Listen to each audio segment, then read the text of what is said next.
Hello and welcome to scrapbookingstation.com.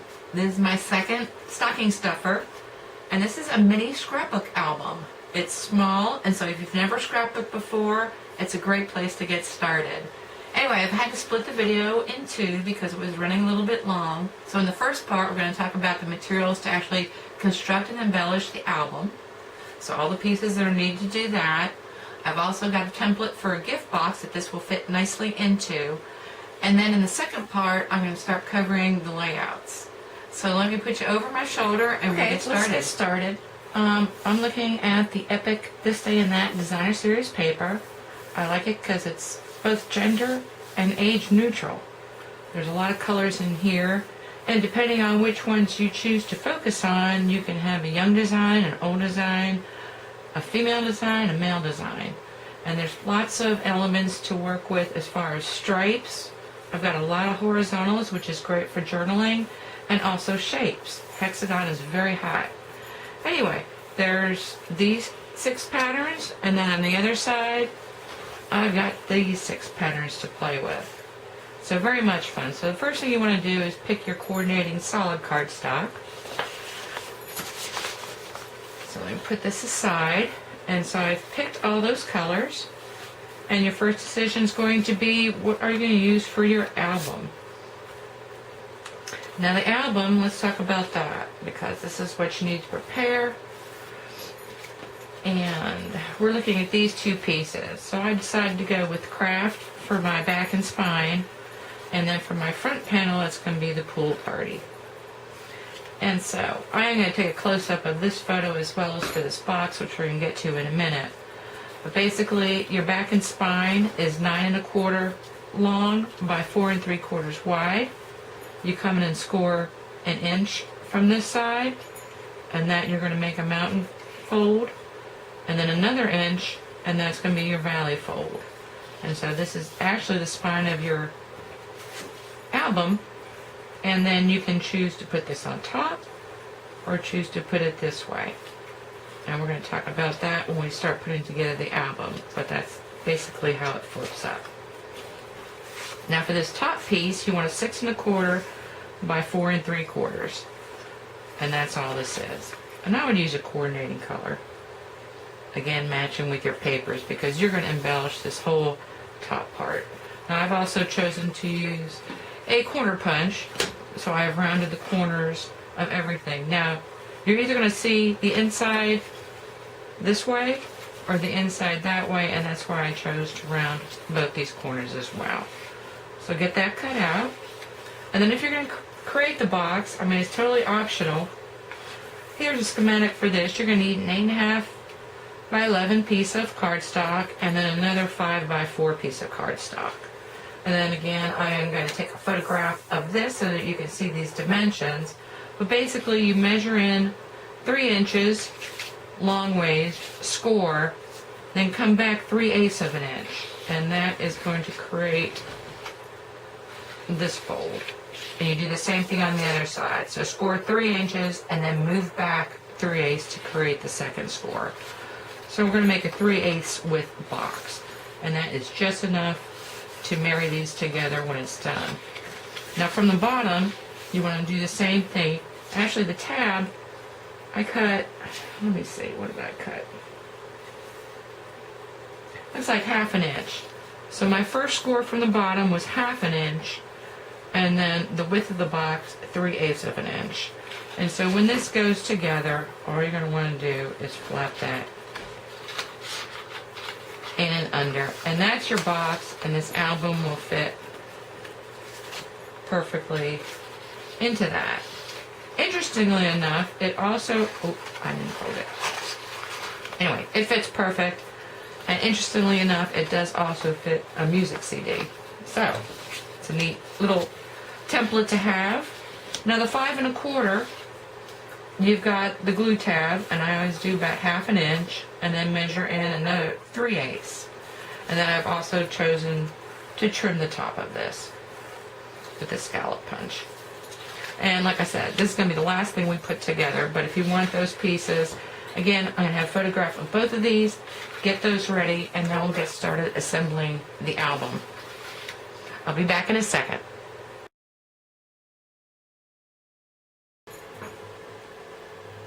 Okay, now we can all get back together. This is part of the kit that you get for your mini album. And so I want you to dump all of this baggie, and this is for your cover and your cover embellishments. So you can tell this is for the album cover because it's got these die-cut letters. And so if you've told me something other than album, your letters will represent that. So anyway, we're going to put all this aside. I want you to grab all your baggies. You should have 5 of these. And these are clear envelopes from Stampin' Up. They come like 52 a package for $4.95. But I use these as page protectors for mini books, or obviously as envelopes for my cards. And then also you can split this apart and use this in your scrapbooking as well, just thin one single layer sheet. Anyway, so you've got these, and I like to backload my mini album, which means that once I peel this strip, I'm going to put it toward the back of my spine. So let's pull out your long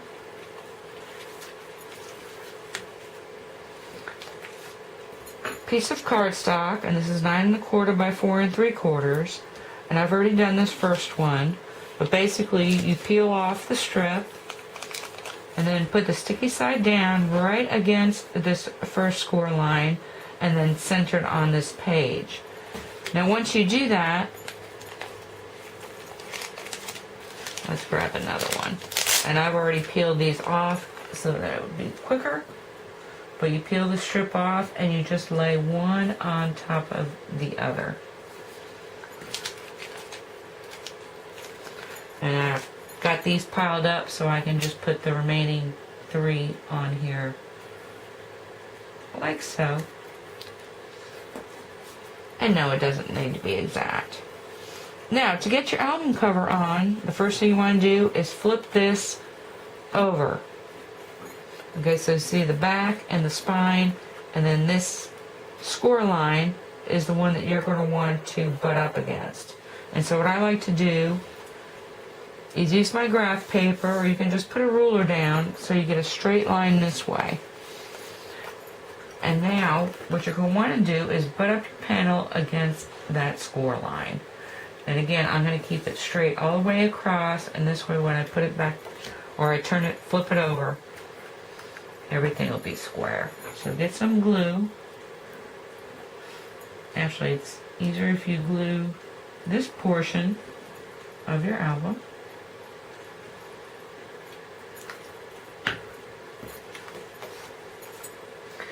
And then we're going to butt this very nicely on that score line, which you probably can't see with the camera. And before it gets too dry, which is another reason I like to use my liquid glue, I want to make sure that I'm looking pretty good or pretty close with the whole album. And then if you get a little gob of glue, these adhesive erasers work really well. So that takes that off. And now this is pretty much the basics of your flip album. So let me close that. And now what we're going to do is we're going to punch this. Now, if you really don't have any kind of hole punch, I'm going to use my Crocodile, the larger hole punch right here. Or you can use a handheld punch. I mean, the size doesn't matter. My Crocodile cuts a 3/16 hole. But since we're not sticking an eyelet in it, it doesn't matter. You're just going to want to put the twine through there. But, I mean, worst case, you can glue this panel to here, but then you can't make any more additions because once it's stuck, it's stuck. So this way later, if I wanted to open this up and add more pages, I could. So let's measure. So what have I got? I want to bring it in about 1 1/4 inches from either side. So I'm just going to mark 1 1/4 inches and then 1 1/4 inches.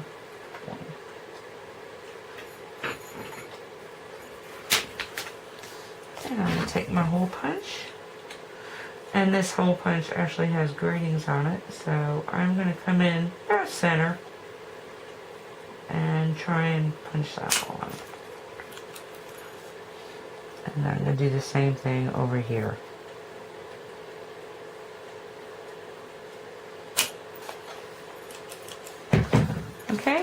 once you've got that, you've got twine for you folks starting from scratch, ribbon, twine, anything.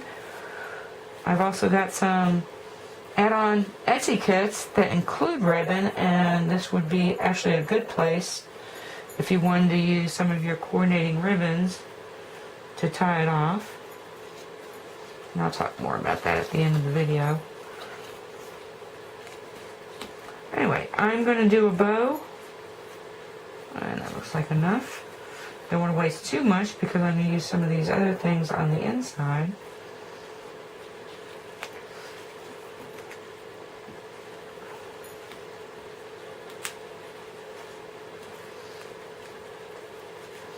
And you could knot first and then bow. But anyway, it's really just ornamental.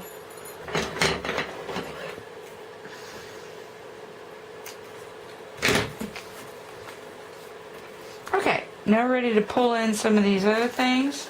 Now I'm just going to go through the kit as designed for my folks at home, or folks with the card kit. So, you've got a gray panel that goes on next. Then you've got a pattern paper with eyelets in it. So you can choose to go this way or this way with that. I'm using where I've got the hexagons. Then you've got a plain natural white, and like I said, these are all in this folder. And then you've got an embossed and inked image with, again, hexagons and chevrons. Or you can go this way and do more of a neutral kind of design. So flip, and just try it out as you want to. And then lastly, the standard kit comes with album. But again, if you've specified that you wanted something else, you will have those letters or those numbers.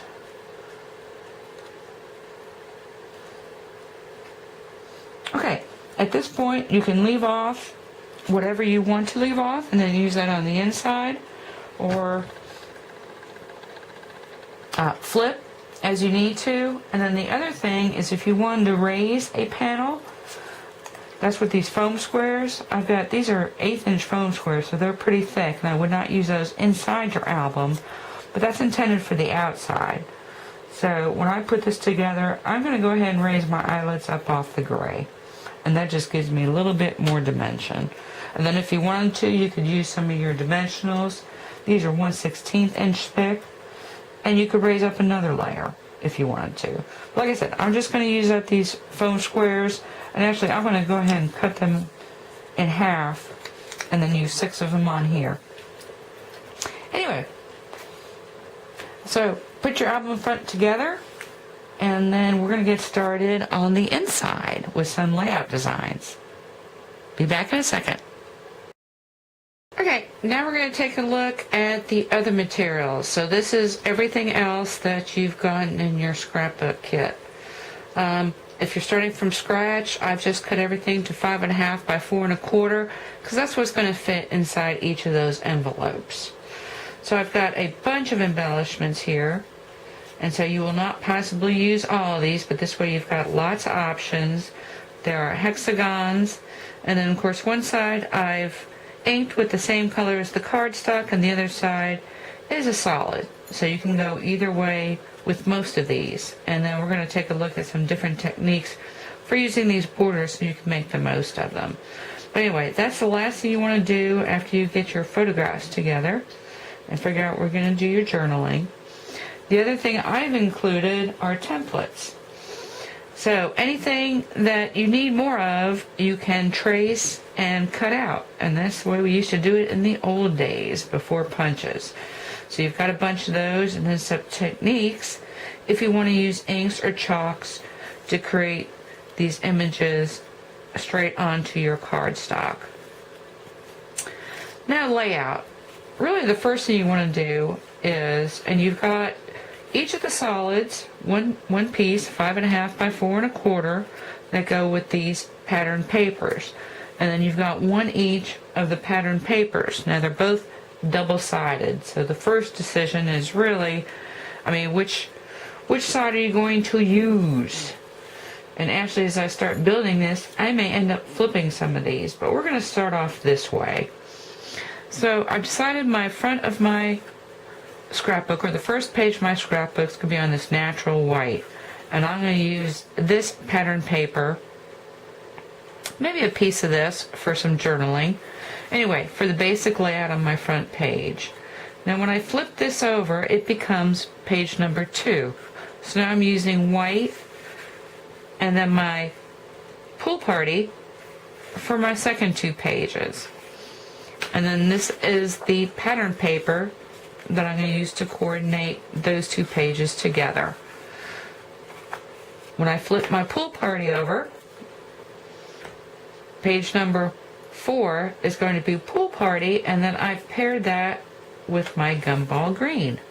And then I'm going to use this pattern paper to tie these 2 together. Now again, I've also got this side. And I think this will become clearer once I actually create the layouts. And I'm going to give you, like, let me see, 4 2-page layout designs and then 2 1-page layouts for your front and back. And then the same thing here with the gumball green and my daffodil delight. And then once again, I could use this side if I don't use all of my coordinating papers, which many of these layouts will not. And then my last 2 pages, which is 8 and 9, is going to be this Daffodil Delight cardstock with my natural vanilla, and then I'm going to be using this hexagon pattern paper. Now in your card kits, you know, some of these pattern papers don't have as much molted effect. I mean, they're all going to vary. But I suggest that we go this way, and then lastly on the back I'm going to use this pattern paper, or maybe this one, I don't know. Anyway, but this is the way it's all going to kind of play out in my mind. And if you do that, you're going to have left over actually a whole nother panel of gray, which is great because this is a good highlighting panel. And then this also calypso coral, which we're going to use to help embellish and use your templates. And then I've also included just 4 basic white printed cardstocks in case you wanted to split up a page. This would be kind of like your template. It's the 5.5 by 1/4. So if I wanted to use half of this and then half of this, I wouldn't have to use this whole piece and then put half like so. Anyway, we'll get to that in a little bit. So let me get going with some layout and layout designs. Again, we're going to kind of just roll with the way that the design kit's intended. You can turn things around and switch layouts and actually even reorder if you wanted to. But if you're new to scrapbooking, it'd probably be easier to just kind of stick with the program. Anyway, I will be back after I've done the basic layout and before we put any of these embellishments on, because it might be that creating this scrapbook but you don't have the photographs, you're creating it for someone else, in which case you'd give them the basic layout scrapbook with the cover and then include these embellishments so they can add their own photographs and journaling. Before I move on, if you're going to computer journal any of these elements, maybe even better after you waited to see the layouts, but before you actually put them together, I would do my computer journaling first. And I've got 2 techniques videos at my website that kind of cover how you do that with a scrap piece of paper.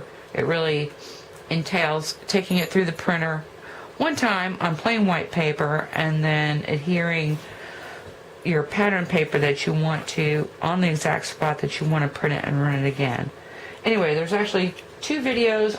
One's on journaling, making your handwriting neater, and it's under scrapbooking techniques. Under videos, under scrapbooking techniques. And then the other one is about computer journaling. So anyway, if you want to take a look at that before you get started or as you're working on this, that will work as well. I'll be back with my layout designs and we'll be back to talk about them. Okay, this is a good halfway point. I didn't know I was going to do that, but the video was running long. And so here are the layouts I'm going to be talking about in part 2 as well. I'm going to be taking some of these templates and talking about inking and how to use these to make extra pieces. And of course, lastly, we'll be putting together the box. So hopefully you can watch the second video as well. If you can't find it on YouTube, you can always go to my website under the scrapbooking article, and then I link to the videos that way. Anyway, if you just want to forge ahead, that's fine. Hopefully I'll see you back for part 2.